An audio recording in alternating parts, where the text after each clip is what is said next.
Hello, everyone, and welcome to episode 153 of ThROH The Years, the show that reviews Ring of Honor show by show from the beginning. My name is Trevor Dame. I'm joined as always by the co-host, Matt Feuerstein. And Matt, I told you that before the show that I'm having kind of a stressful day. Everything seems to be going wrong, so I hope this will break the streak.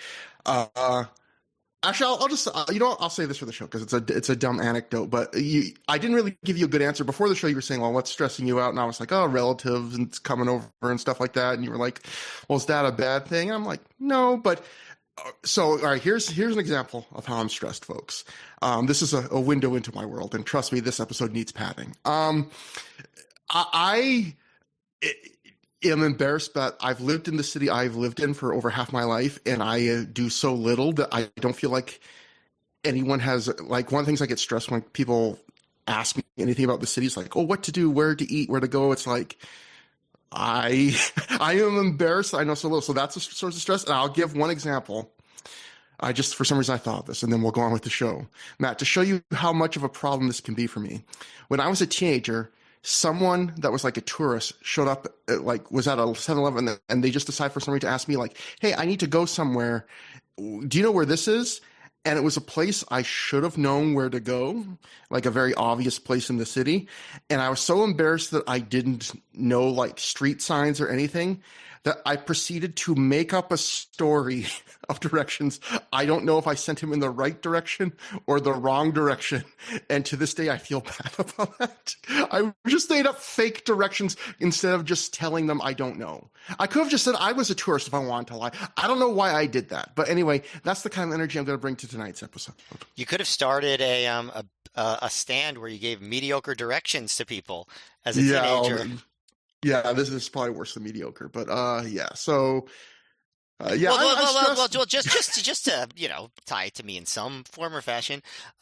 It's even here in New York. Obviously people ask for directions pretty often to different things, and even if sometimes if I'm put on the spot, like on a train or just walking down the street for directions, and it's to a place that I know how to get to, I just feel so stressed and put on the spot that I'm sure I've given incorrect directions just because my brain was so scrambled. So don't feel too bad. Okay, I'll feel the appropriate level of bad. So this is good. This might be a bit of a weird episode for another reason, which is at 2 hours and 18 minutes, the show we're covering today might be the shortest DVD release we've covered in ThROH The Years history, which would encompass the first, 5+ years of Ring of Honor. The DVD does have bonus filler there's apparently, now we don't know this because we didn't watch the DVD version. And also, we don't watch DVD extras anyway. But apparently I found online that if you bought the DVD version to pad out this 2 hour and 18-minute show, you got the Delirious and Matt Seidel 6-man tag that we will cover on because it was part of the show. You get a second camera angle of it, and they show randomly a Shingo versus Jigsaw match from FIP. So those are if you want to buy the DVD version of this on eBay, those are the incredible extras you're getting. Now, because of all that, Matt, because the show's so short, generally between episodes, what we do on every episode of ThROH The Years is we cover the news that happened in the world of Ring of Honor in the timeline between what happened on the last show we covered and this show we're covering today. Usually, since this is the second half of a double shot, there's almost no news that happens. Usually no news that happened between the last episode and the 24 hours between the first half of a double shot and the second. I decided to make an executive decision because the next episode will probably have more stuff to talk about and do something I normally don't do, which is move something from a future episode in the timeline back here, just because it's kind of similar in the timeline. Trevor, you couldn't just let us have a quick, easy night, could you, Trevor? You just had to make it long, dude, didn't you? It's one really minor thing, and in that way we don't have to cover it next episode, and it's really a dumb thing. But we started covering on a recent show the start of Ring of Honor's Project 161 storyline, and how it was this viral thing we talked about in a recent episode. So go back. You should listen to all the episodes. How dare you if you don't? But, this viral kind of, we're doing a storyline on the internet, man. We're trying to make it seem real. Well, around this time is when the Project 161 storyline advanced to doing a website called abusedsociety.com. I don't know if that site exists today. If it does, I'm going to say just don't enter that into your search bar. Don't ever do that. Don't take the risk of writing Abuse Society into any browser ever, just in case. But it was once a site perpetuating a wrestling angle, and it posted all these screeds and apparently information about Gabe Sapolsky, leading to something we haven't gotten to cover much on Through the Years, which is we try and give you all the history of Ring of Honor as best we can. So it's kind of like if you didn't live through it, hopefully it kind of feels like you kind of did if you're listening and rewatching the shows with us. The essential thing we're missing is the message board, because that was a huge part of the company. Angles, the news wire, Gabe posting there, it was part of the message board was more of a part of Ring of Honor than it was most wrestling promotions. And Gabe, we finally, Matt, have a full, I don't know where I found this, I forget, but we have a full archived Gabe post. And this was him serving the angle. And I just thought, this is the episode we should read it out, because it's primo Gabe, Matt. So here we go. So this is all Gabe here. Okay. All this crap ends now. I'm sorry if it seems like I'm in a bad mood, because I am. I'm trying my best to keep my composure. I just had a long day/night of production on the Japan DVDs. I sign on here. I'm actually feeling pretty good about things because I just watched a lot of great wrestling from our Japan shows. So what do I find? 1, a private email I send to someone requesting that photos and information about my family be taken off a website is now made public. This is my family, not an angle. Understand that. When I send you an email, it is private. When I make a request about my family, it is real. Let's get that straight right now. 2, the clowns who are attempting to fuck with my life in ROH, which is my life, spam this board again after it takes me 2 hours the other night to clean it up. Not only that, but other people decide to jump in. I'm about to start banning people like crazy, so I suggest everyone read the rules and stick to them quickly. My patience is running out. Again, I'm trying to keep my composure here, but I've had enough. I now have to go clean up the board again after a long day of production. I suggest, are you in doubt about something you posted, that you delete it to yourself. You delete it to yourself. Anyway, I will ban anyone involved with any posts that are in doubt of breaking any rules. This is a warning. If this doesn't apply to you and you are a productive member of this board, I apologize and please ignore this rant. 3, now we have more people than ever checking this board, and it is a disgrace to the company. I want everyone to know that police have been alerted, and I will do whatever I can to stop these websites and harassment both to me personally and my wife. This is your warning. Stop it now. That is all for now. I'm not playing a sick game here. It is over, and I need to go back to doing what deserves my attention, and that's making ROH and FIP as good as possible for you. If this doesn't apply to you, sorry for the rant. If it does, then take this warning seriously. So, well, it just goes to show you that it's easy to be a good promo when you're just typing. So yeah, that was much harder to do it out loud. Did you practice that in the mirror, Trevor?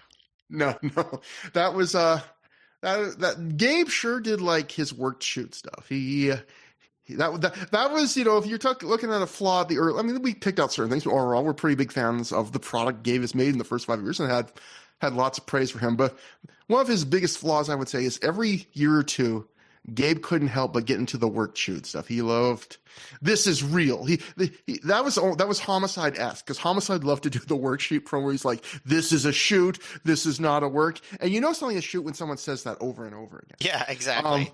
I mean, sometimes Gabe had to be like talked out of the work shoot thing from the internet, like in 2005 when they did the Roderick Strong, Bryan Danielson work shoot finish at This Means War. And by the time it made DVD, it was just like, oh, these are two wrestling characters who don't like each other.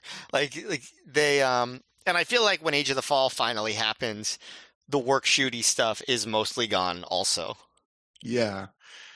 I feel like, it was thinking about this the other day. It was the thing that made me feel kind of old because, well, so many things make me feel old these days, but it was something where I feel back in the old days, the idea of doing a wrestling angle that developed, so much of this Age of the Fall stuff, at first, it doesn't happen on the DVDs. It happens on stuff like this, like message board posts and this separate website and Gabe getting mad on the message board. And back then it was, everyone was going, oh, this advanced, this crazy new way of telling stories where we tell them on the internet and not the show proper, and it kind of bleeds into reality.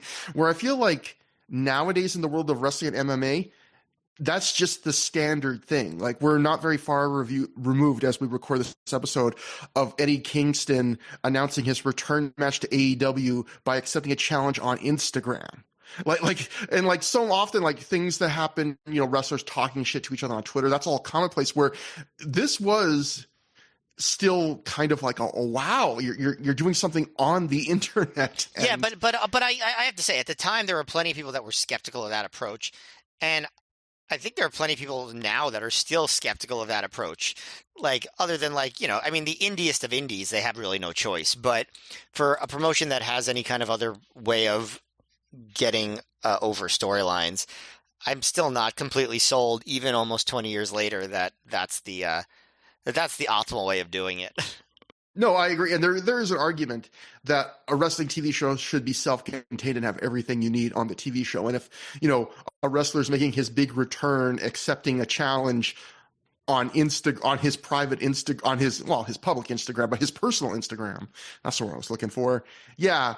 But it's weird that I was just thinking that it was a novelty then. And now, just by the nature of how we live our lives, without even, I think, wrestling or MMA intending it, it's kind of become just the reality where so often things bleed in, and where you should, if you didn't know this until, unless you were checking out this social media. But with all that said, Matt, we'll get to the show. I know I babbled on a lot, but we can finally now cover the second half of the Japan Double Shot live in Osaka. Took place July 17th, 2007 at Osaka Prefectural Gymnasium number 2 in Osaka, Japan, for a reported crowd of 800 fans. That, of course, is less than half of the 1,900 fan sellout that was announced for the night before in Tokyo, although Dave Prazak on commentary announced that as 1,500, so who's to say? Either way. We open backstage with the No Remorse core of Roderick Strong, Davey Richards, and Rocky Romero backstage. They're talking about how they painted the town red the night before. Rocky said he was dancing. He got 10 Japanese girls. Davey says he got 1, and Rocky immediately says, no, you didn't. But he tells Davey it's okay. He'll get him 1 next time. Roderick says, as fun as last night was, finishing Jack Evans off for good tonight will be even more fun. Davey says if Jack and Kotaro Suzuki were the dream team last night, then they must be the nightmare team because they beat them. Roddy feels like he found someone that would be perfect for the No Remorse core here in Japan, and he wants to show his teammates, and the 3 of them, off they walk away to find out. So I was going to say, when Romero said he went home with 10 Japanese girls, I just wondered, like, what did they all do? Did they play, like, like, I feel like there's just not that much you could do with 10 people, but, maybe some listeners here are, they just have real insights into how this can go. But I couldn't fit 10 people in my bedroom. It would be like those old 50s, like, college pranks where you tried to stuff people into a phone booth. It's a clown car kind of situation. Yeah, exactly. Yeah. I do think it's interesting, and he's so good at it, but it is interesting to see in the first year or two of Davey Richards in Ring of Honor how everyone was like, oh, he's the future serious, Nexter work rate guy. And, Jim Cornette would later see him as that when he was working in Ring of Honor. But in the first year or two of Ring of Honor, there's a lot of segments like this where Davey is kind of the goofball, kind of a buffoon, like he's presented in his own group as kind of the loser, on the last one, they want to go drinking and Davey's like, well, I drink fruit juice. Are you sure they have fruit juice? Like, and it's funny stuff, but it's interesting how it's kind of incongruent with what people remember. Yeah, exactly. He's the guy who, and we see it on this show, it seems like one time per match in this era in Ring of Honor, he's good for like some wacky improv comedy where he is usually the butt of the joke. And yeah, it's not what people remembered. I think that's the perfect way of putting it. We then see a clip of Japanese fans outside with a caption on the screen saying, "Video diary from Japan." Delirious leans out from the talent bus to talk in Delirious ease to them. They laugh. And boy, get ready for some exciting video diaries from Japan. Yeah, I got to tell you, like, these video diaries from Japan are, like, it's unbelievable how little interesting footage they got. Like, this was, like, the best of the best they had, and they wanted to pad out this DVD, and they found nothing. Like, there's maybe one of these that's mildly entertaining. And when I say mildly, I want to put that in like all caps, italics, bold, and underline, like mildly entertaining that we'll get to pretty early on. But yeah, wow. This first one is literally just Delirious, like saying Delirious stuff. sticking his head out of a bus for like a minute. And Less than this that, might be probably like the 20 second seconds. best. Yeah, This might be probably. the second best.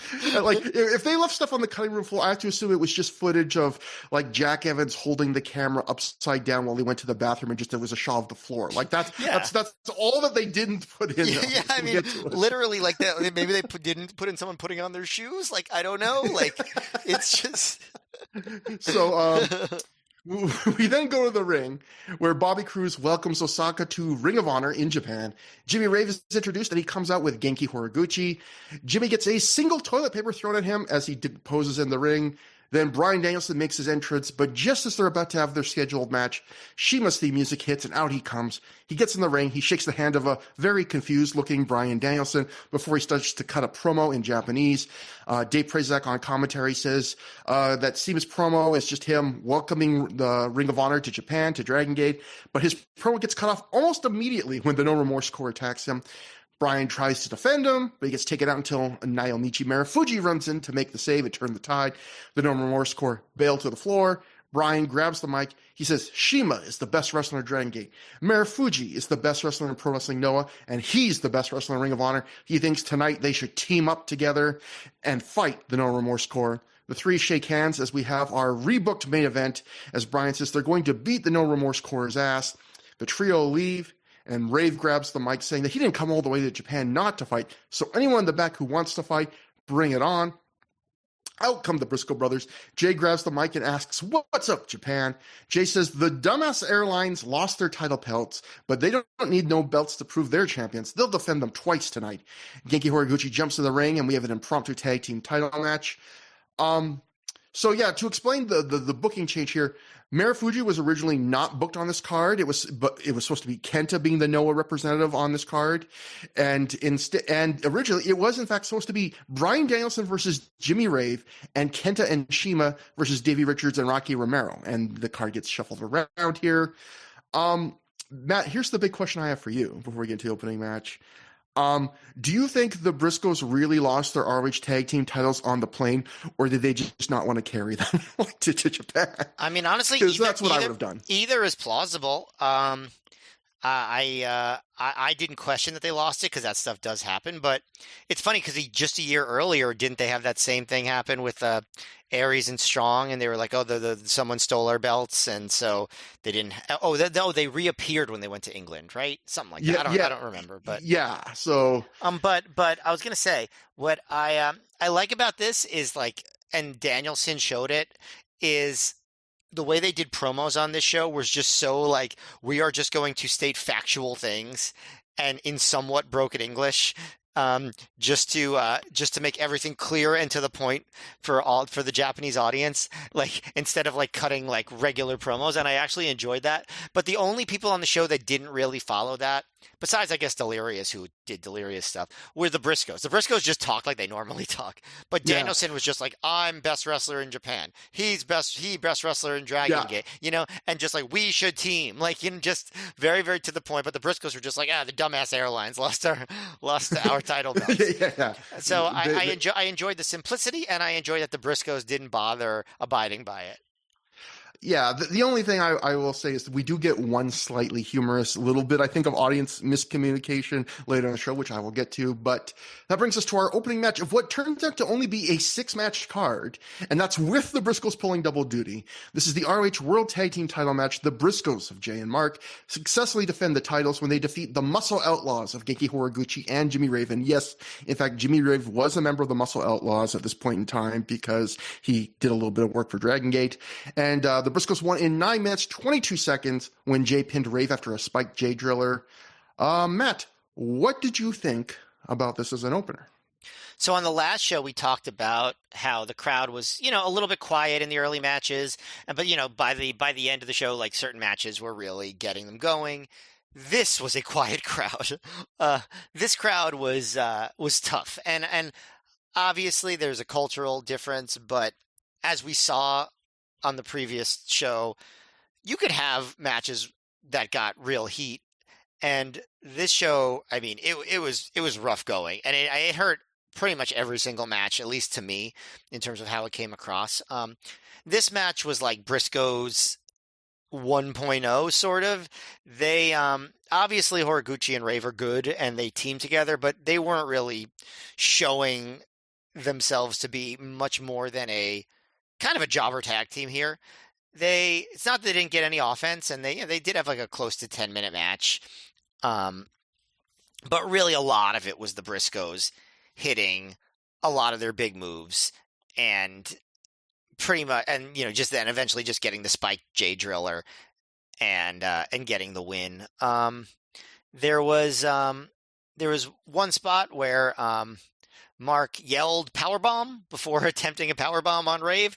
I feel like that was maybe the most noteworthy thing that I noticed in the match, and it really wasn't anything. Yeah, I don't know. I just thought this was a pretty uninteresting match. Like, honestly disappointing. Like, obviously the Briscoes were saving themselves for later, but Raven Horiguchi just didn't feel like they were dynamic challengers, and I know that they both have more potential to have been a good tag team matchup with the Briscoes. I don't know why they decided to make it so basic, but it did set a trend for the show of like it felt like a house show, and this felt like a house show match to me. Yeah, agreed with everything. The first thing I noticed watching this was this show is shot by Gaora TV, which was Dragon Gate's TV partner in Japan, as opposed to the night before, which, since that was a show they ran with Noah, was shot by Samurai TV. And the production quality, I would say, takes a noticeable hit here. Like, the lighting is worse. In particular, some of the lights give off, depending on what angle they shoot from, give off a blindingly bright glare that reminded me of earlier ROH before they kind of finally smoothed out the lighting issues. In fact, I would take 2007 ROH production stateside over this. We also get some worse camera angles at a couple points on the show, including on this match. There's a Mark Briscoe top rope move that we completely missed because someone decided at that point to cut to a handheld cam that was fully blocked by the referee, Todd Sinclair. So I don't know why they cut at that point. And yeah, the other thing. So I have a question about this. Does that mean that like there was no in-house editing done by the ROH team, like the camera angles were switched by the production team in Japan? Because if not, then that's still ROH's fault for choosing that camera angle.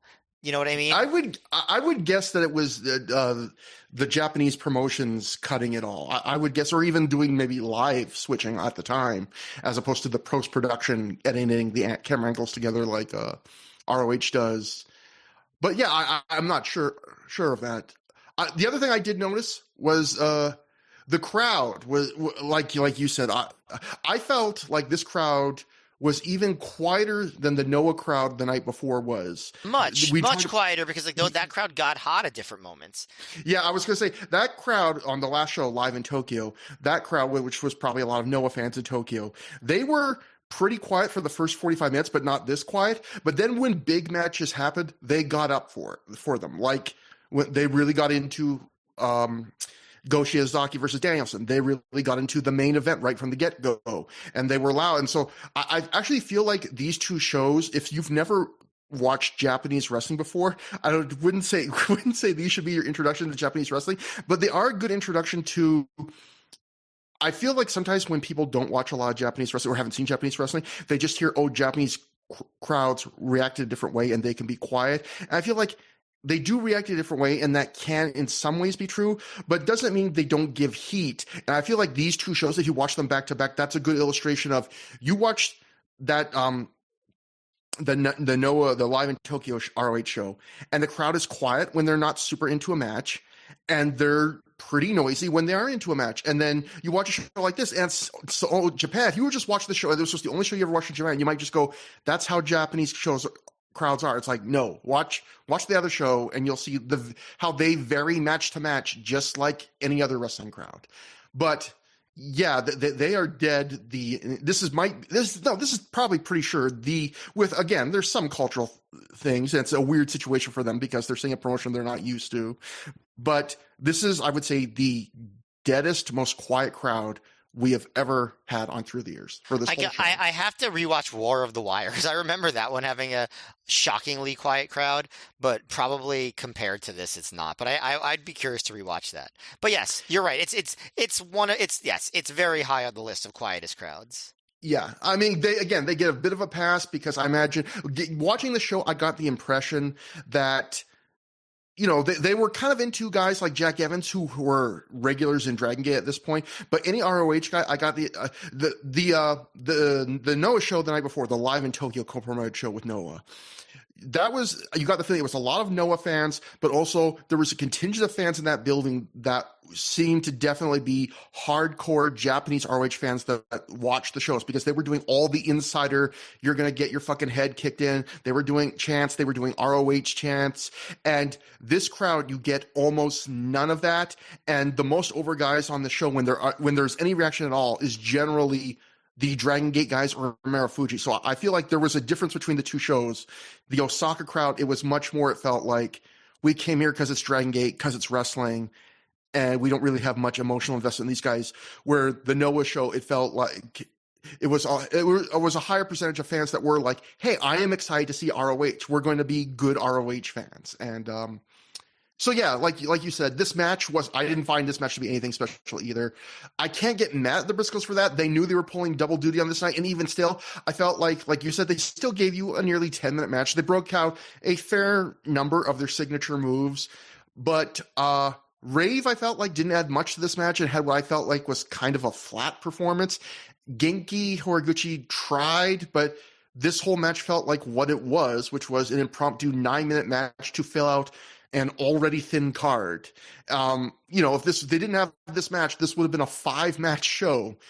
They didn't do anything wrong this match, but I felt like the only memorable moment here that in the entire match was Genki took one of the Briscoes into the crowd for what I could only describe as not a crowd brawl, but a leisurely stroll through the second or third row where almost nothing violent happened. Like, you literally just took him into the crowd.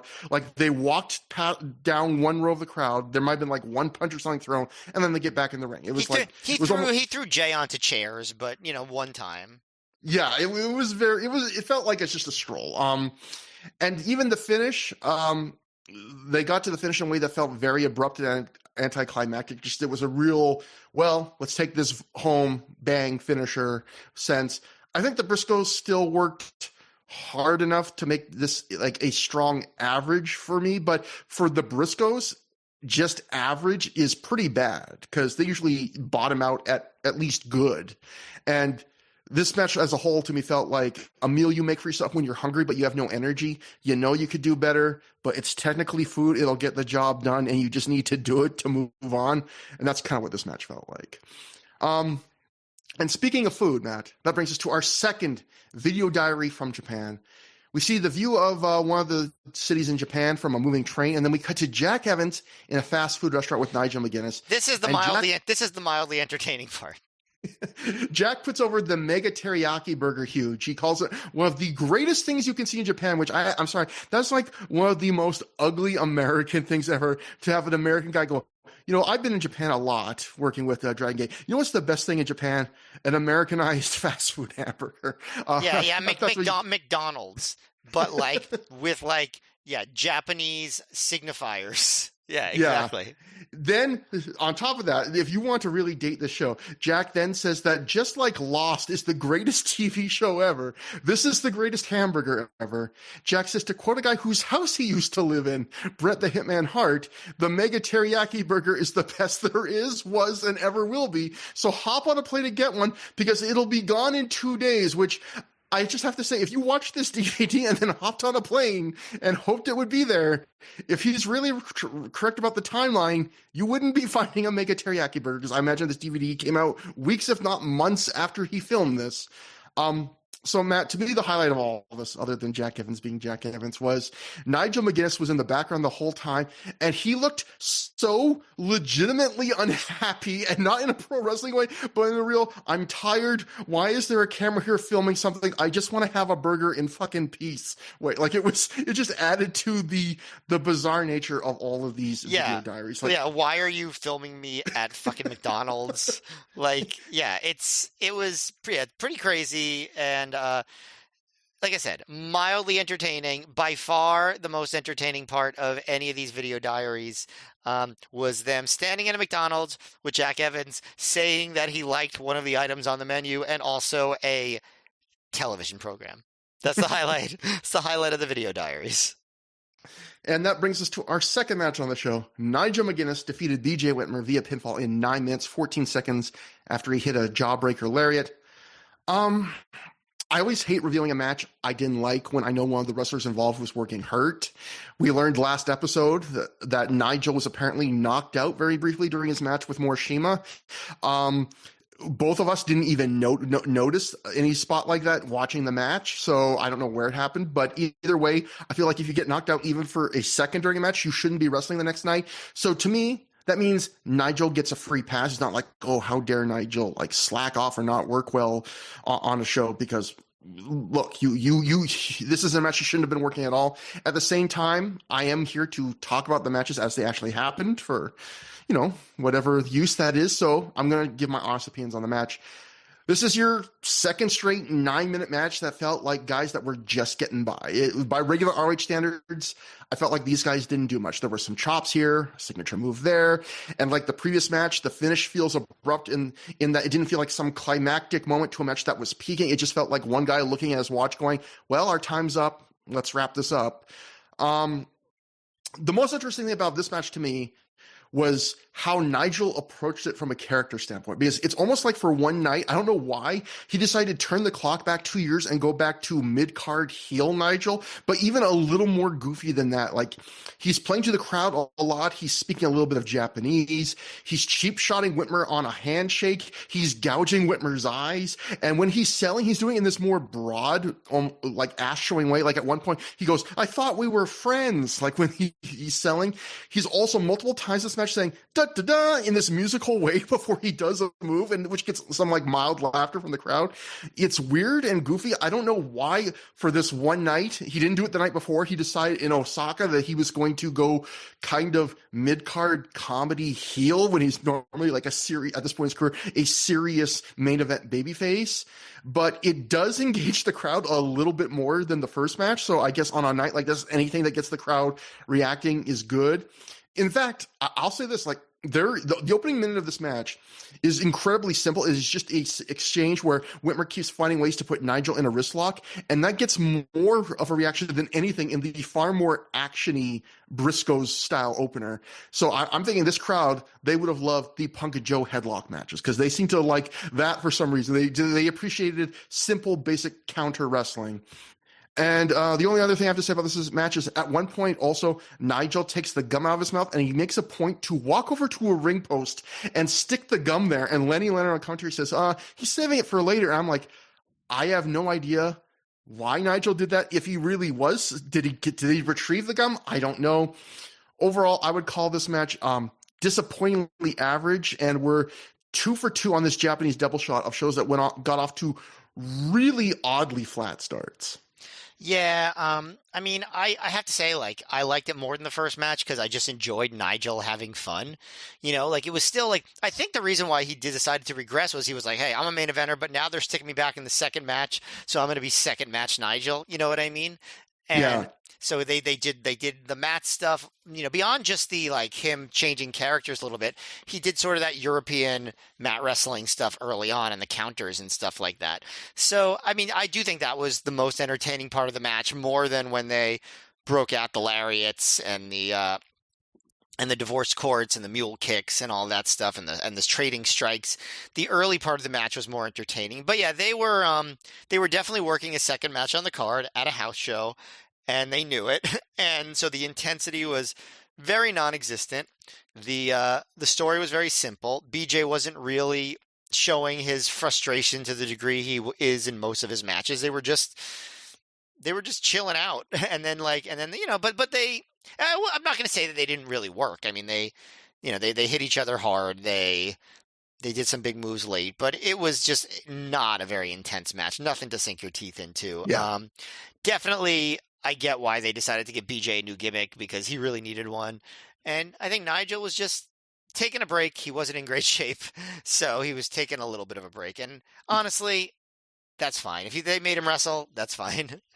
Yeah, I couldn't quite tell, but did it look like Nigel had like a mild shiner in this match? Even like he looked like Yes. one of his. I kept pausing. It looked like he did have a little bit of a black eye. Yes. Yeah. So I don't think he had that the night before when that match started either. So yeah, it was probably a rough night for Nigel. Nigel had real bad luck whenever Ring of Honor went overseas. I mean, in general, he was getting injured a lot. Now this was the period where his body really started breaking down. But you think about the first time they went to the UK, he does the stupid but kind of awesome but really stupid ring post head spot and suffers apparently a real concussion. Then works the next night in a tag, and then the second time they go to the UK, he pulls his groin or whatever really bad, starting the match with Joe on the first half of the doubleheader. And then the next night he has to really gut through it against Jimmy Rave, and he's really clearly hurting. And now here on this time, they go to Japan, first night in, gets knocked out, has to gut through on a undercard match with BJ Whitmer. So just Nigel, bad luck on these overseas trips. But then we get another video diary from Japan. I'd say this is the second best one, not the not the I don't know. Years. We then get another video diary. That was my saying. No, we get some video from inside a car, and then we see Jack Evans standing off to the side of the road. He says, "The beautiful scenery is why Japan is a superior country to America, and that's why he's denouncing his U.S. citizenship and turning Japanese, just like the '80s hit song." And that is Jack saying that. That's not me trying to make a joke. So Jack loved the pop culture references on this day, but think about again. They decided, let's do a video diary. One of the 4 or 5 best clips they had was, let's pull over to the side of the road, and Jack, how about you say something?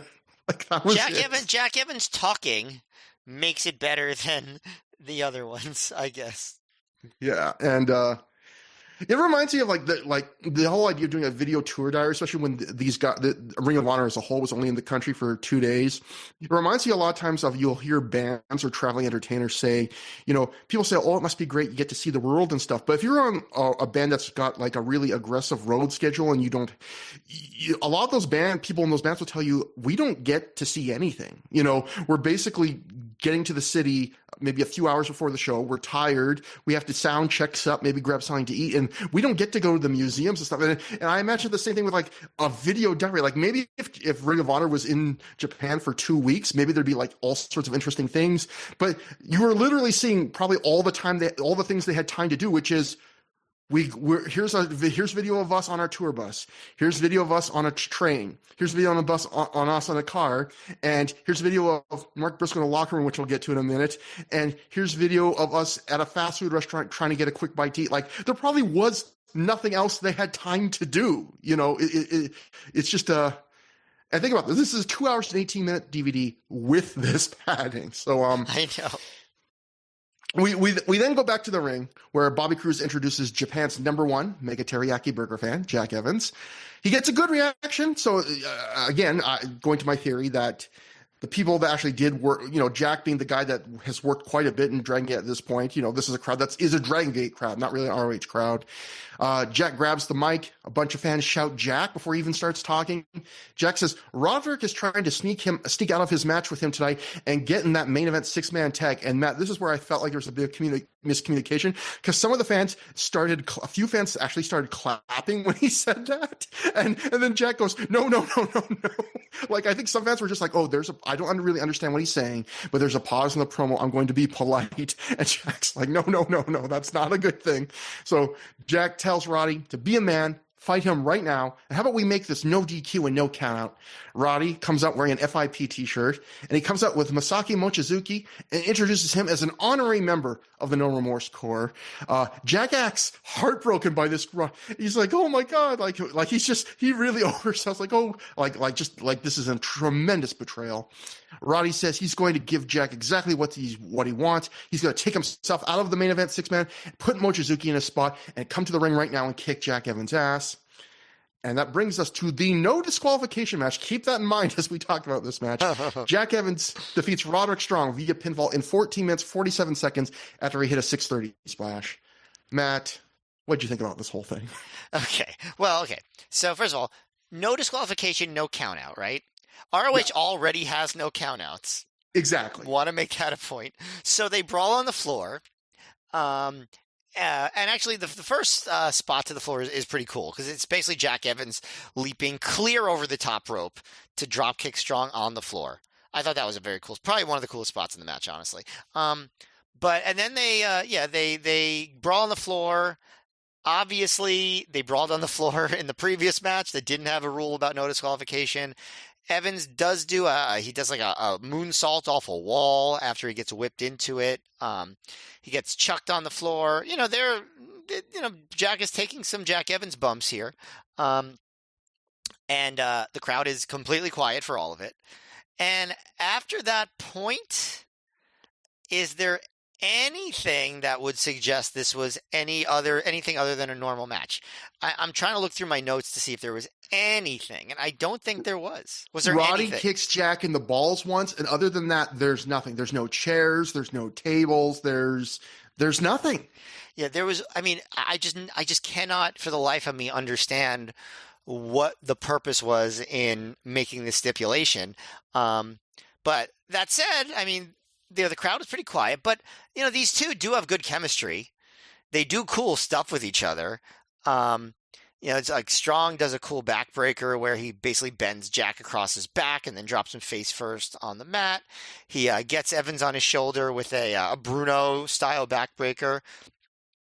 But also while he's doing it, he takes Evans' leg and bends it to his head while doing it, and then drops down, bending Jack over his shoulder. I mean, all that stuff is cool. He does the same thing he did in the other matches they had with each other, where he puts him under the middle rope and just like touches his legs to his head and bends him in all kinds of wacky directions. All that stuff is cool. There's really not a lot that we haven't seen between these two, whereas I think in their first couple matches, there's all sorts of new stuff. They do a lot of the same stuff that they did in previous matches, but it is still good.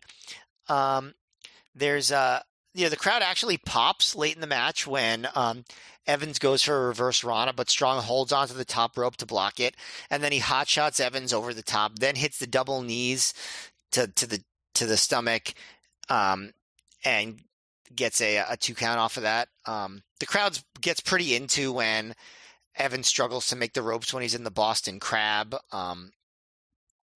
There's a spot where Strong goes for the gutbuster off the top, but Evans escapes and springboards into a pretty sloppy Rana off the top rope. They keep going back up to the top rope, and Evans hits the Tree of Woe double knees thing, but Strong immediately pops up and hits the sick kick and lifts Evans right on his shoulders, and Evans hits a reverse Rana, and Evans immediately goes up, yells boom, and hits the 630, which I was actually surprised that Evans got the clean win there, because they'd been doing a lot of big wins for the No Remorse Corps. But yeah, I'd say this was definitely the best match so far. These two do cool stuff with each other, but definitely lack the novelty, the heat, and I'd say the precision of the other matches. A little more sloppiness. 0 point in making it no disqualification. Of course, no count out, even less of a point. But yeah, I still enjoyed it. It just wasn't anything special like their previous matches. I think I like this match a bit more than you. I've talked before about how well these two work together. How Roddy is his best at giving a big beating. Jack is his best at taking one. Roddy does the hard hitting and power moves. Jack does the flying. They're a great example of opposites working perfectly together in wrestling.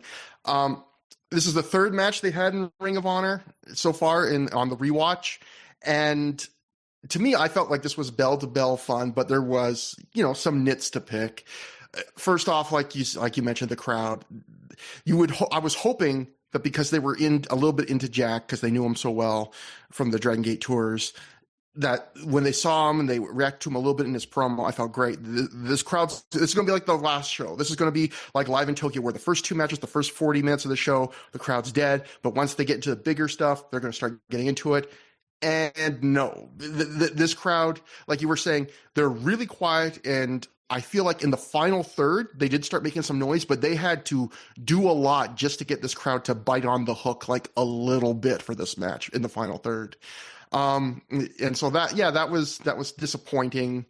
And then the no DQ stip, which you already touched on, which is like on paper, it makes perfect sense. It's the third match in a feud, and that's often the point in a feud where once you're getting to the third match, you might want to add a stip to keep the feud fresh. This match maybe could have used a stip, and we'll see in their fourth match gets a stip.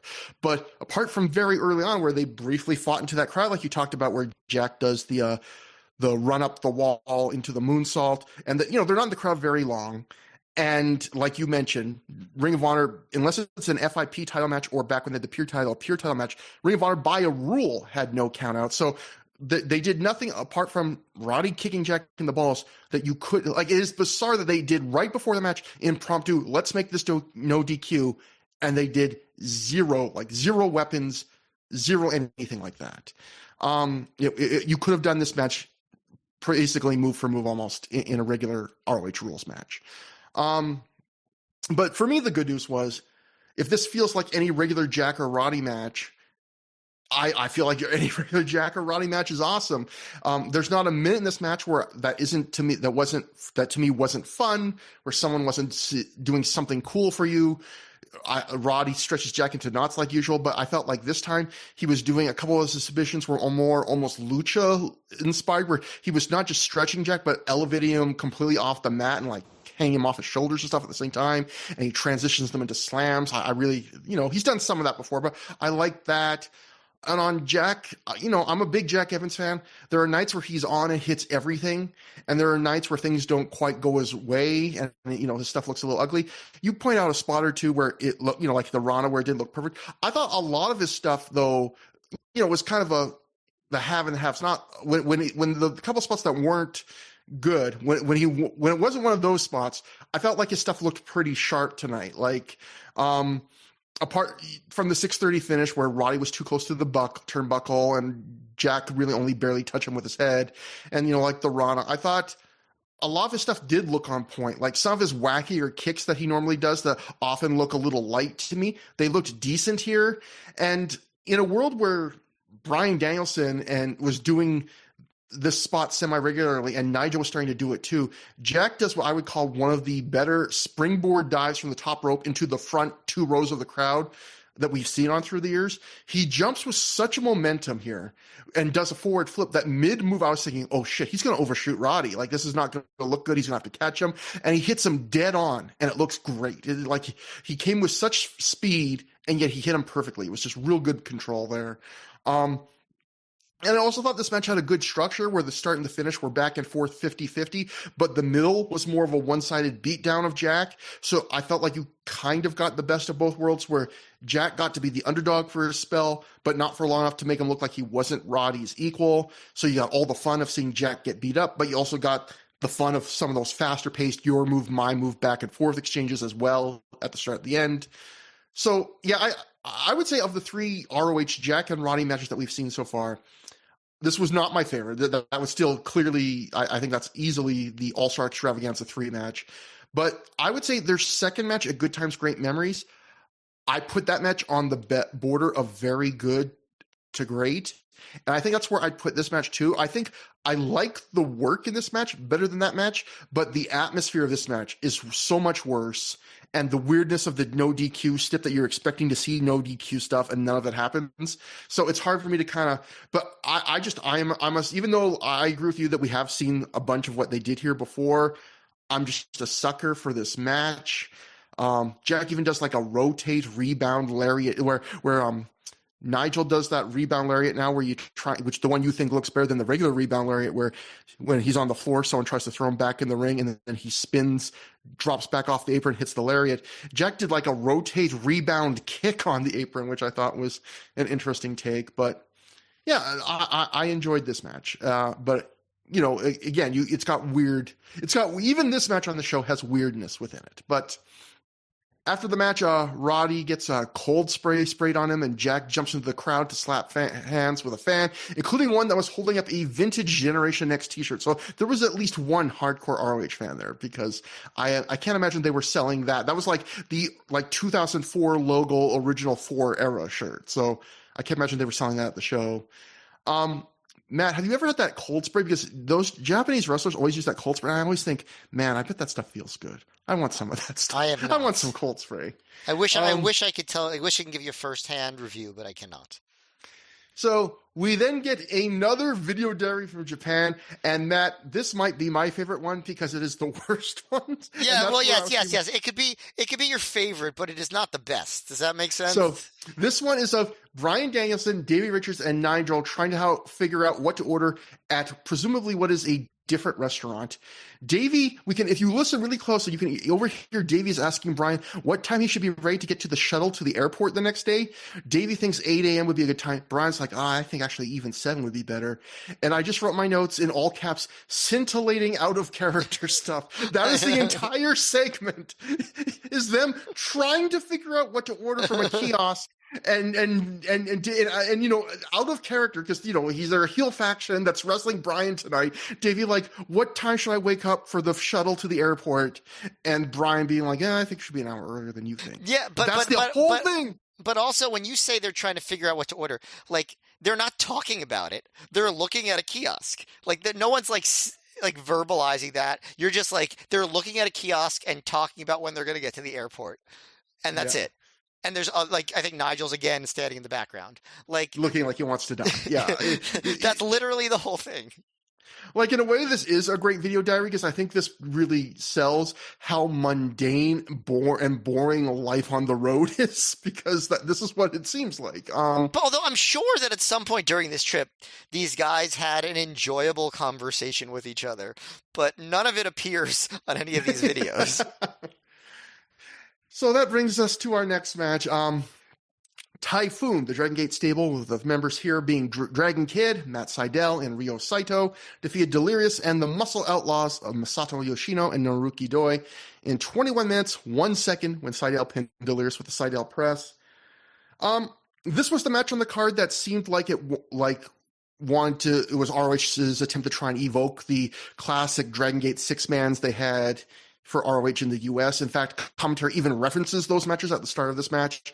And if you look at the lineup for this match, in fact, it's actually mostly the same lineup as the original 2006 ROH Dragon Gate six-man that was the classic that got everyone's attention.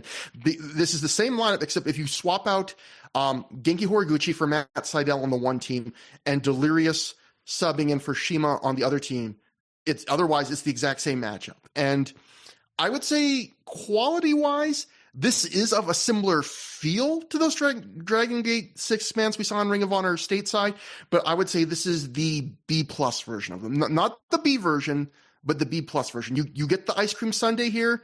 Everyone's working hard. You just don't get the sprinkles and cherry on top, of that absolute extra top-level effort. But in terms of structure and vibes, I would say this is in the same zone of those matches. In fact, even if your only prior experience watching Dragon Gate matches was just watching the matches they had before this in ROH, I feel like a lot of the bigger spots, like some of the triple teams, would already be familiar to you. Delirious and Sydal book in this match. They start in the match, they end the match. And on one hand, it is kind of neat that their internal feud is in another country because ROH booked them in the UK. Obviously, they wrestled a million times in Japan. I mean, in the US, it is kind of cool that they also booked them in the UK. And I do think that their work in this match against each other was very crisp. I kind of felt like when my mom felt like whenever we went out to eat as a kid, because when we went out to eat as a kid, sometimes my dad would order like a very basic thing, like a turkey sandwich. And my mom would always get mildly annoyed, would be like, my family, we went out to eat fairly regularly. It wasn't a rare occurrence, but we also ate mostly at home cooked meals. So my mom would always just get annoyed and be like, we're going out to eat. We're making a special effort. You can have so many things. We have everything you could use to make a turkey sandwich at home. Why are you ordering a turkey? You can have, why are you going out to eat and wasting your meal out on a turkey sandwich? And I kind of felt that way watching Delirious and Sydal working so much often against each other in this match because, we get this matchup all the time at home. We're in Japan working on this co-promoted show with Dragon Gate where there's so many intriguing matchups, even with pairings within the match they booked here. And they spend a good chunk of this match having the two ROH guys wrestle each other. And I felt like that's kind of a theme of a lot of the show where Nigel and Whitmer Like you go all the way to Japan and you book Nigel McGuinness versus BJ Whitmer.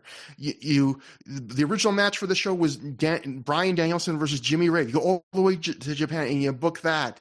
It just feels like there was a lot of, you went to Japan and you ordered a turkey sandwich. That's a lot of what this felt like to me. There was less of that on the last show. We got more stuff, at least like stuff like Go versus Danielson, and I feel like this show could have used more of that. But I will say this was an enjoyable match. There was the typical fast start, medium pace middle, and then the big final 5 minutes. There was lots of tags. Real smooth work from the Dragon Gate guys who probably have done a match like this roughly 700 times in their careers. Delirious did a bunch of his comedy. It got over pretty well by the Osaka ROH crowd standards. And I felt like Ryo Saito, who, when he was in stateside for ROH and the Dragon Gate matches, I felt like he got a little overshadowed by everyone else in his match. Here, I felt like he got to show his personality a little more. He yelled at Delirious in Delirious's language. He accidentally at one point belly-to-belly suplexed his own partner, Doi. He suplexed Doi into his partner, Seidel, and he did this great acting job where he celebrates so happy, and then he like turns around and realizes what he had done. I thought he got to show some personality here that he didn't get to show in the U.S. So overall, I'd call this scraping into very good. It's not like 3 3/4 stars. It's not a match that will stick in my memory. It's a lesser version of matches I've seen a bunch before, but it's not that much lesser. It's still really enjoyable in the moment, I would say. Yeah, well, first of all, I really, really hope that when we get to the Delirious versus Matt Sydal Matt Sydal's final ROH match, where it's 2 out of 3 falls, I really hope I remember to call it a triple-decker turkey sandwich. And if I don't remember deep vein thrombosos, just remember that I did think of it once. But as far as the match itself goes, I pretty much agree with you exactly. I think one of the things that did stand out to me was Ryo Saito showing his personality. Like there was so Delirious. So like one thing that made this match different than the other Dragon Gate matches was Delirious really turned on the silliness. Especially early in the match. Like working it like a comedy. Messing with the ref, yelling his gibberish, and then there was a fun spot later where he has where Saito has Sydal in a hold and he's yelling gibberish to Delirious, who's on the apron. There's also a spot where I feel like, have we seen this one before where Delirious starts like hammering down elbows on Sydal and then he walks around doing the elbow motion so the crowd claps along with the elbows, and then he goes back and does more elbows and he walks around with the elbows. Has he done that before in ROH? Yeah, I feel like we've seen that a couple times, but it's not like an every match signature, but it's something he's broken out, I think, a couple times. I think the crowd really got into that this time in a way that they haven't. They clapped along with the elbow cadence, and then there was a when Sydal got triple teamed at different points, they like Delirious looks at Sydal and goes, "Ha ha," like he's Nelson Muntz. So there was that. But yeah, once they got into the fast paced stuff later, that was too hard to do play by play of. They it did get really good, and I'd say by the end, it's really good. And I wouldn't say that Delirious and Sydal are absolutely at the level of these other Dragon Gate guys at doing it, understandably, but they held their own good enough that I pretty much would agree with you. Like, I do think the finish was a little bit mildly anticlimactic, but I also understand it. That they went to just those two guys. But yeah. Obligatory, fun, fast-paced Dragon Gate match. Didn't rate highly on the list of the ones we've seen. A little bit sloppier, less well-paced, a little bit sillier, but and maybe a little bit harder to follow. But still good, still a lot of fun. Glad it was on the card. Just nothing that you would really remember. Yeah, speaking of spots, I don't know if they've ever done before. Did they ever do that spot before where Delirious gets a massage from his partners and then Sydal like goes to his partners and gets like a shoulder? They just stop the match so they can both get massages. There was that moment. And It seemed vaguely familiar, but maybe not. Maybe. I was gonna say I'm just remembering great massages I had. Matt, here's a crazy revelation. I've never had a massage. Never. I've never had a professional massage. Yeah, you know what? I kind of would like to get a massage because I'm starting to get some aches and pains. But there's like a massage place I think in my city that got busted for being an accidental, well, not an accident. I'm sure they were very purposeful about it. Special massage place, and I now am in blind terror of like, what if I went to get a massage and I didn't know it was that kind of place, and then someone bursts the door down. I'm like, wait, wait, wait! I legit just wanted my back rubbed. Please, please don't do this. So I feel like can there never are get a like massage. I feel like there are like physical therapy places where they would do like, you know, like medically trained massages where like they you don't have to worry about anything like that, you know?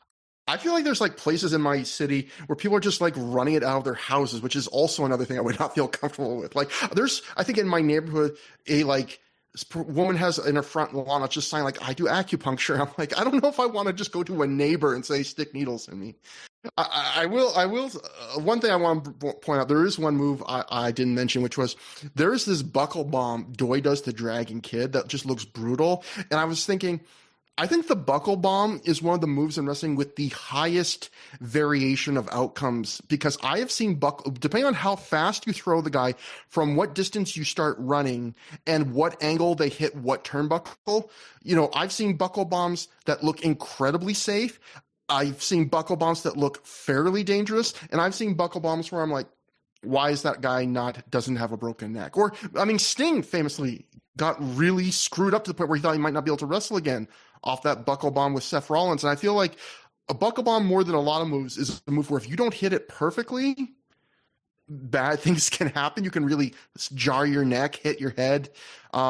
It's a really unique move in that sense where I feel like there are some moves where, like, how badly can you screw up a clothesline? You know, it can look bad. Maybe you catch the guy up in the face a bit, but we see a lot of clotheslines. We don't see that very often. But the buckle bomb, it feels like if you hit it perfect, it's going to be safe. If you hit it even a little less than perfect, going to be bad. If you really screw this up, this could be a tragedy. So, yeah, I would agree with that. Yeah, I would agree with that, and that's a good point. And yes, this was a good one, I would say. Yeah, and speaking of tragedies, so our next video diary from Japan is maybe my favorite because it was Mark Briscoe sitting somewhere with a ton of his leftover clothes, the dirty clothes from the earlier part of the tour. Because remember, he also did an entire Noah tour before ROH got here for these two shows. Mark says he doesn't wash his clothes, and he proceeds to spray his Confederate flag-themed trunks with some kind of Febreze type product. And Mark says the cleaner came from room 311 in some hotel at some point during the Noah tour, but it's his now, baby. Matt, what an ugly American behavior. Ban this man. Ban this man from Japan. How dare he? We got to call the authorities. He stole a cleaner from Japan. He was just a kid. I feel like the ugly American behavior has much more to do with the actual clothes that he's holding than using the cleaner. Yeah, a brave stance to it is crazy that I feel like we had gotten to the point where the word had gone to the Briscoes, like at least in Ring of Honor they had stopped using the Confederate flag tights, but the idea, well, let's go to Japan, well, let's bring these things with us. But you know what, maybe because they're on a long tour of Japan, maybe they just felt like, you know what, the laundry, we're clearly not going to do our laundry, let's bring every set of trunks we have. By the way, they do use the Confederate flag trunks for a while longer. I've seen clips of them in 2010 wearing those trunks in ROH. So, I mean, again, I feel like we haven't seen it in a while though, so it's weird they kind of toned them down. And I guess in 2010 were they already part of Sinclair? Because in that case, they probably really like those Confederate flags. But, yeah, Sinclair's like, you have to wear them now. Oh God, Sinclair broadcasting, you're horrible. But it's just I love at the end, like you can tell Mark gets sheepish that he's admitting it. Like he's not proud of it. Like it's again, it feels like this video diary feels like someone just said, Mark, we gotta have some material, just say something. And he by the end, you can tell he's kind of sheepish at the whole situation, that he has a bunch of stinky old clothes that he is spraying with a stolen bottle of Febreze. But it was adorable in the way Mark Briscoe things are adorable. And that brings us to the semi-main event. The ROH World Tag Team titles are on the line for the second time of the night.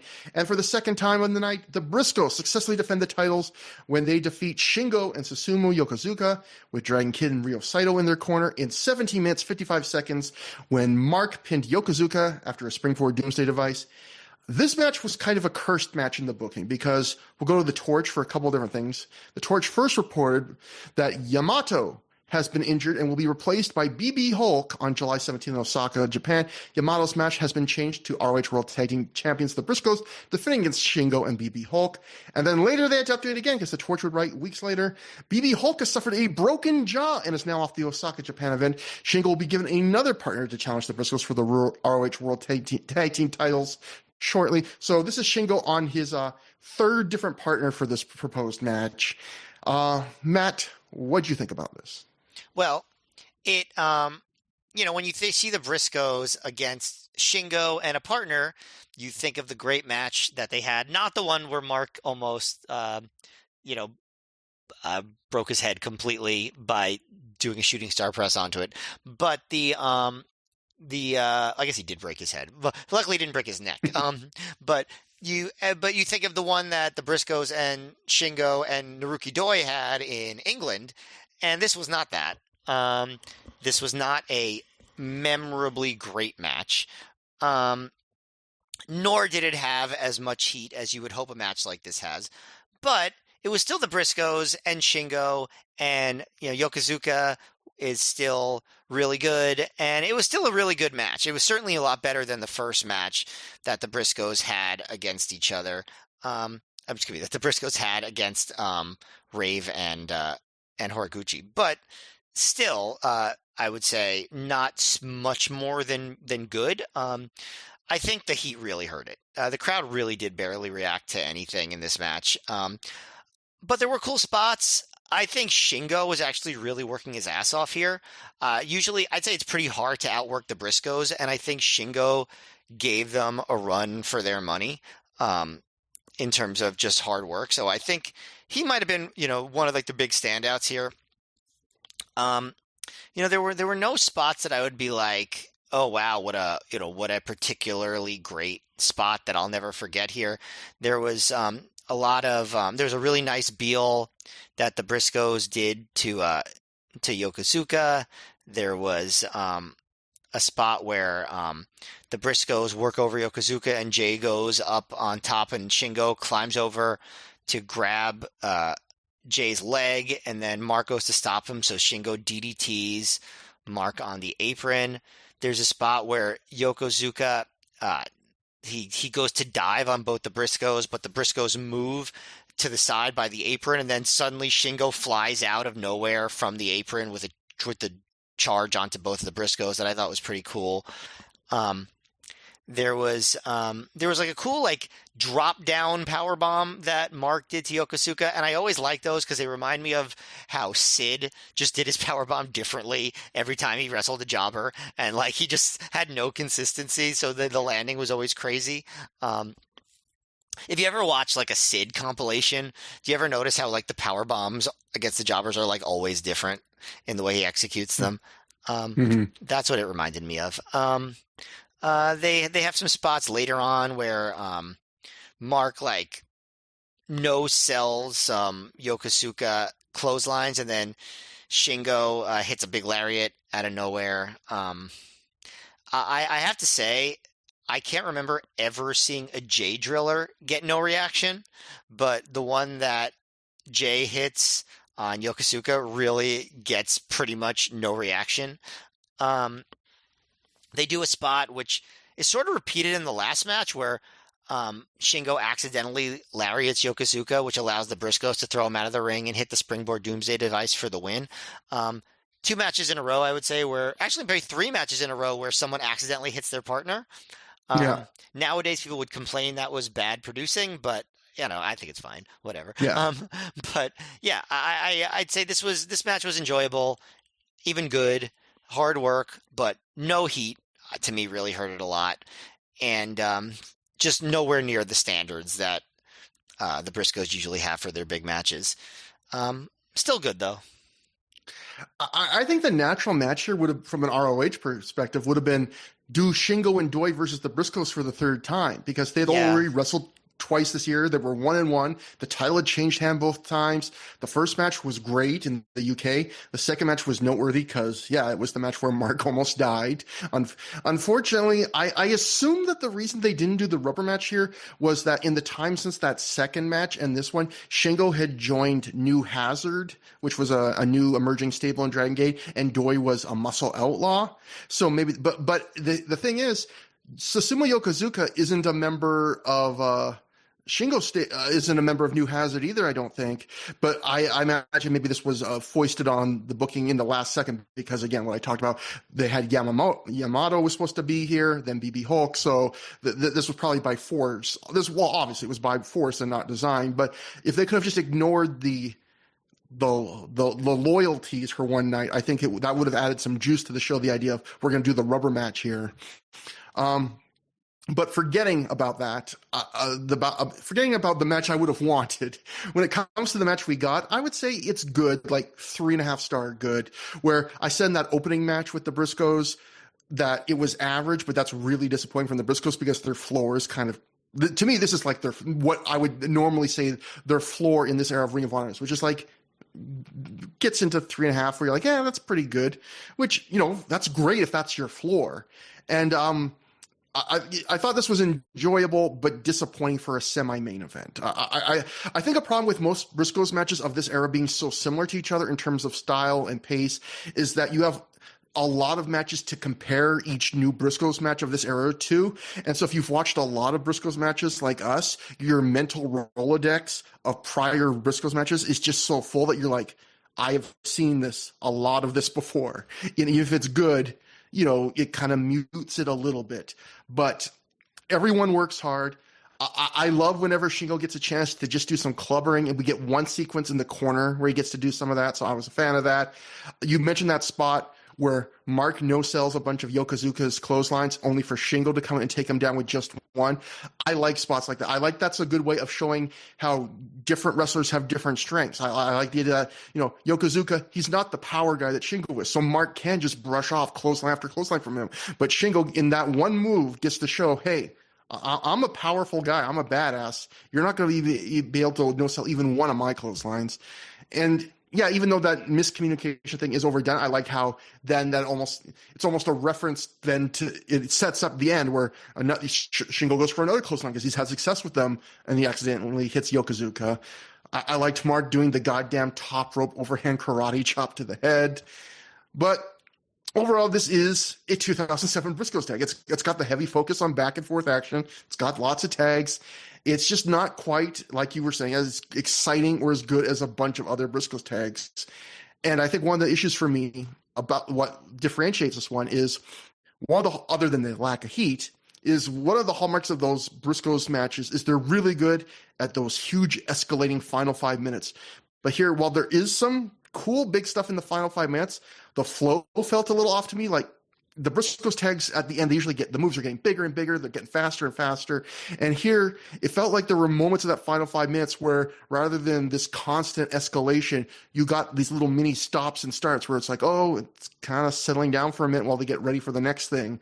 And again, until those final 5 minutes, this crowd is dead silent for almost all of this. That corner Beal you mentioned where the Briscoes do the Beal to Yokozuka gets amazing air on that. And it was notable to me, not because it looked cool, because it was up to that point in the match, it was one of the only things in this match that the crowd cared about at all. Like, I was wondering, like, at one point, one of the Gaora TV camera guys seems to randomly just stroke out and the camera just starts spinning looking at the ceiling or something for a second. And I was like, did he fall asleep? Because it seems like this crowd is asleep. It was weird. And yeah, it was one of those things where you're not used to the Briscoes getting such a little you mentioned the J drill. You're not used to that getting no reaction. I'm just not used to the Briscoes doing a Briscoe style match and not getting really almost any reaction. So After the match, Jay grabs the mic to proclaim that they just successfully defended the tag titles 2 times in one night, which is why they're the best tag team in the world. Man up. Again, gets almost no reaction for this. And as you mentioned earlier, Jay's like the one guy on the show who's not dumbing down his promos to make them more easily decipherable for people where English is not their language of choice. And that brings us to our next video diary from Japan, which is Takeshi Morishima in jorts and a t-shirt, sporting a giant bandage on his hand, talking on his cell phone in a parking lot as he walks to Noah's tour bus. He gets on Noah's tour bus. That's the entire segment. I don't think there's another one where there was like, why did you put this on the DVD? I think the idea was to show that his hand was bandaged, and that's really the only reason. It's got to be. And also just to have him make an appearance, right? That's got to be it.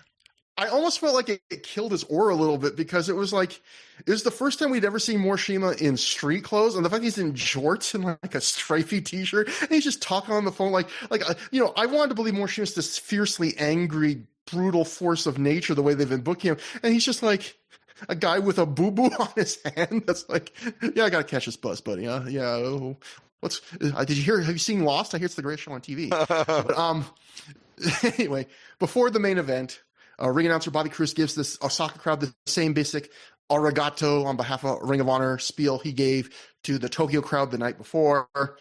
And that gets us to our main event.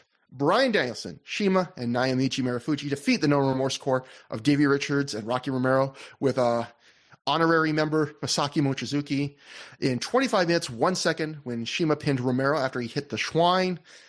And this felt like, again, like I kind of said earlier, was the theme for the night. Another match that felt like a mild waste of an opportunity. Because on one hand, I do think it's kind of cool the way Danielson set it up, the idea of we're getting a 6-man tag where we're getting these 3 promotional aces, or at least in Noah's case, the junior ace, teaming up together for one night. Although Kenta in the place of Marufuji, as originally planned, would have been a lot cooler. And I know the original match was Kenta and CIMA versus Richards and Romero, but also, isn't it possible they would have done that angle with Kenta anyway to turn it into? Yeah, that's what I'm saying. Yeah. In fact, I think Prazak on commentary seems to talk like he's saying like this. I think he basically outright says Marufuji's in Kenta's spot here. Yeah. And but on the other hand, like all that being said about how it's kind of cool, it's hard for me not to be a little disappointed when ROH is running 2 shows in Japan, and on this night, their 2 biggest stars, Bryan Danielson and Nigel McGuinness, have traveled halfway across the world, and they're wrestling the No Remorse Corps and BJ Whitmer. Like, yes, Masaki Mochizuki is in this match, but he and Bryan Danielson do literally almost nothing together. I think Mochizuki gives Danielson a vertical suplex, and that might be the only physical interaction they have in the match. If they have anything else, it's so minor, I don't even remember it. And it's aggravating because, like, not too long after this, when we see, Bryan's brief work in Dragon Gate USA, we see how awesome it is for Danielson to work Dragon Gate wrestlers, how great those matches can be. Well, the match with Shingo, with Naruki Doi, those matches are pretty famous to this day. Yeah, and you had a chance to do something like that here. And you have a match where he's wrestling basically most of this. Not basically. He's only wrestling Richards and Rocky Romero, which again, it's a turkey sandwich. Again, they went to Japan to eat a turkey sandwich they brought from home. And I can at least get the Jack Evans Roddy match because I don't mind the idea of doing 1 or 2 authentic quote unquote ROH matches per show. And it was a good match. And I do like the idea of Jack Evans being someone that the Dragon Gate crowd knows and loves from his tours there, that you make that the show where he gets his big singles win over Roddy.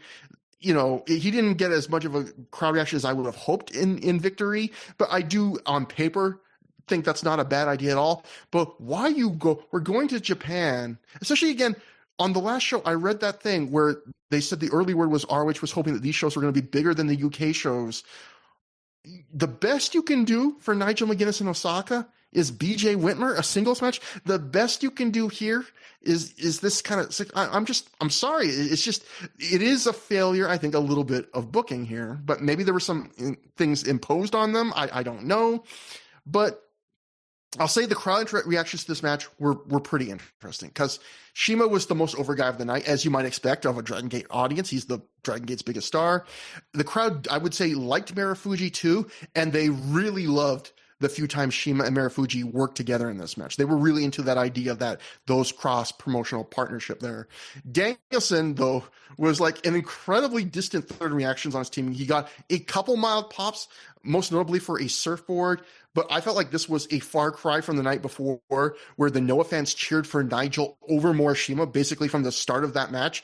On this night, it felt like this was a crowd where, yeah, whatever, ROH guys, we don't know him, we don't really care. Like, show us more of the Shima and Marufuji hanging out. Where, this crowd been largely silent the whole night. You didn't hear any ROH chants like the night before. And yeah, the most over things on the show were Dragon Gate's biggest star and his interactions with a star from Noah. And then another interesting thing was the wrestler usage in this match, I would say, because I thought it was interesting, but also frustrating, because you look at this match on paper, it's a 6-man tag with 25 minutes of ring time. So you think everyone would get a lot of action. Everyone's getting a lot of chance to interact with everybody in this match. But I would describe this as a match where you see a lot of Rocky and Davey. You see a lot of Danielson and Shima. You see some Marufuji, and you see very little Mochizuki, which is a goddamn shame, because in the middle of this match, there's, I would say, I don't know, like a 30-second sequence where Mochizuki and Marufuji just go ham on each other, trading offense at a high rate of speed. And it's one of the highlights of the whole goddamn match. I wish we had more of that. Not that this match was bad, but I was like, man, more Chizuki is awesome. Why don't we put more? And Danielson, between the crowd reactions and how he works this match, it's another weird thing, like the Briscoes thing, where it's rare I've ever seen a show where Danielson doesn't feel like a star here. He takes most of the beating for his team. He gets isolated. He has his shoulder worked over.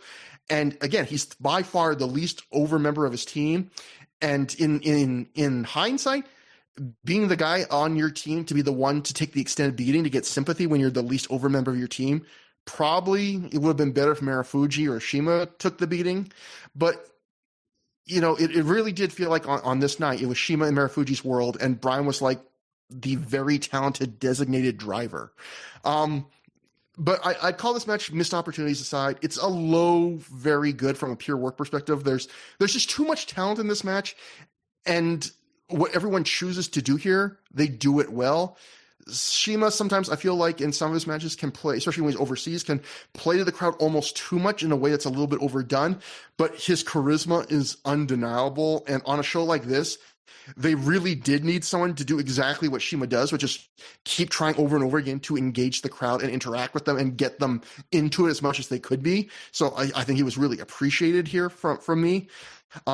Davey Richards give you his one funny improv bit he's seemingly good for in every match, where Brian at one point spits at Davey while Davey's standing on the apron, and Davey takes like a physical bump for getting spit at, which I thought, again, Davey was just such a goofball in this era.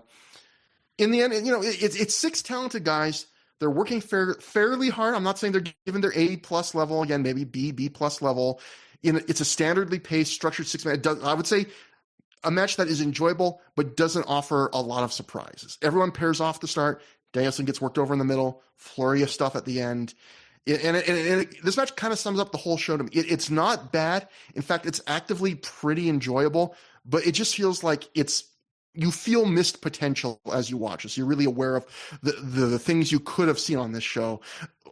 For example, like the best sequences of this match, they didn't make me love this match as much as they maybe wish we had seen, like, oh man, I wish we had seen a 10-minute Mochizuki Marufuji match on the show. Or even like, I thought Shima and Davey Richards looked fairly good. I was like, man, I wish we could have seen Shima take on Davey Richards on this night. But yeah, it's a weird end to a weird show. That's what I would call it. Yeah, I think I liked this match more than you did. I definitely thought it was the best match on the show, but I didn't think it was like spectacular or anything. It's definitely weird to see Danielson in this era be the face in peril. Like obviously in WWE, he got to do that a little bit more, and even then, I think he was more of the hot tag guy at certain points. But when he was with Kane, I guess he was the face in peril, but not in ROH, and certainly not in ROH in 2007. And so it was definitely interesting. Like you said, the least over. I actually thought that, other than Shima, who, was the most over, I thought that Romero had a very good showing here, especially down the stretch. One of the biggest pops of the night was Romero doing the Diablo armbar onto on Danielson. I thought that was a just a really great spot, and even like Romero getting locked in the cattle mutilation and escaping. Yeah, I thought that final sequence, once they did the hot tag and everyone was doing a lot of big moves and kickouts and stuff, I thought it turned into a very good match. But even still, other than like you mentioned, some of the spots with Sima and Marufuji doing double teams and the Mochizuki and Marufuji rare interaction that was really good, there just wasn't much memorable here. Like again, it felt like a slightly harder work than average house show match, and I think that was just the story of the show. This was if Live in Tokyo was the big show, this was definitely the house show, the B show. Yeah. It's honestly very rare that you see a show that's on the second night of a double shot that's more of a B show than this one, right? Like, wouldn't you say? Like Yeah. this was really just like a inessential piece of viewing for ROH. And I guess I'm kind of summing up the whole thing, but this match sort of makes the point. You'd think that Yeah.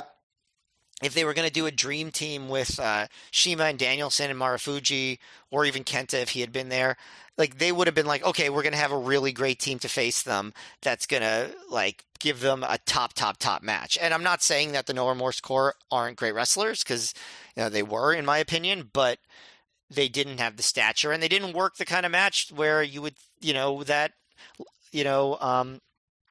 was worthy of that status. So in the end, it was just very good and not memorable, and that's a lot of the show. Yeah, and I also mentioned during this match on commentary, Dave Prazak says Morishima is in attendance but suffered a thumb injury the night before. I have no idea. Again, if Morishima was in attendance, he did not like make an appearance in front of the crowd or even in a backstage segment. I mean, other than if you count him in a parking lot in jorts going to the tour bus for Noah, a backstage segment. But yeah, so apparently he and Nigel both got busted up in that match. But after the match, the babyface team poses for a flurry of photos together. And then in a moment I thought was pretty funny, Shima and Marufuji then posed for more photos without Danielson, which I imagine is probably what the press wanted more. Okay, whatever. Like, get that guy out of the way. Like, we want, the story here is Shima and Marufuji have teamed up together, not, and this guy from the US that we probably don't care as much about. Then all three guys pose on the turnbuckles, and we eventually get a very mild ROH chant if you listen very closely. And again, that might have been the only one attempted he found this night. If not, they were few and far between. And then we get the same race to the top tournament brackets we got the night before, plugging the upcoming next two shows that we'll be covering on Through the Years.